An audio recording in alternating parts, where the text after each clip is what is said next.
સમસ્ત આંબેડકરી સમાજ દ્વારા લોક કલ્યાણ બુદ્ધ વિહાર ભટાર ખાતે ડોક્ટર બાબા સાહેબ આંબેડકરજીની ભવ્ય રેલી યોજાઈ હતી।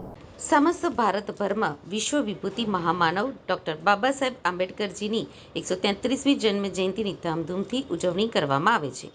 ત્યારે સુરતના ભટાર ખાતે બુદ્ધ વિહારથી ભવ્ય ડોક્ટર બાબા સાહેબ આંબેડકરજીની રેલી નીકળી હતી, જેમાં સમસ્ત આંબેડકરી સમાજના લોકોએ અને મહિલાઓ સહિત હજારોની સંખ્યામાં ઉત્સાહભેર ભાગ લઈને બાબા સાહેબની જન્મજયંતિની ઉજવણી કરી હતી, જે સમગ્ર આયોજન યુવા સામાજિક આગેવાન કુણાલ સોનવણેની આગેવાનીમાં કરાયું હતું અને દિવસભર અનેકવિધ કાર્યક્રમો યોજવામાં આવ્યા હતા।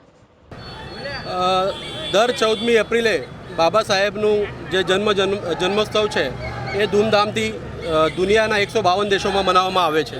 એ જ પ્રકારે ગુજરાતના સુરત શહેરમાં પણ એ ભીમમય વાતાવરણ બની ગયું છે।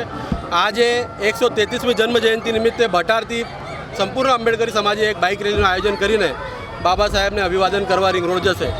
કેટલા લોકો જોડાયા છે આખી રેલીમાં? આ તમે જોઈ શકો છો, હજારોની સંખ્યામાં મહિલાઓ અને પુરુષ જોડાયા છે। આગળ જેવી રીતે રૂટ પ્રમાણે જતા રહીશું એ પ્રમાણે લોકો જોડતા રહેશે। કે પ્રકારનો માહોલ જોવા મળી રહ્યો છે? અત્યારે જે મહારાષ્ટ્રથી અમૃત ગાયકવાડ કરીને બાલ કલાકાર જે બાબા સાહેબનું એક સિરિયલમાં કામ કરેલું હતું, એ કલાકારને જોવા માટે પણ બહુ સંખ્યામાં લોકો આવ્યા છે અને બાબા સાહેબને અભિવાદન કરવા માટે પણ લોકો જોડાઈ રહ્યા છે। લોકોને શું મેસેજ આપશો?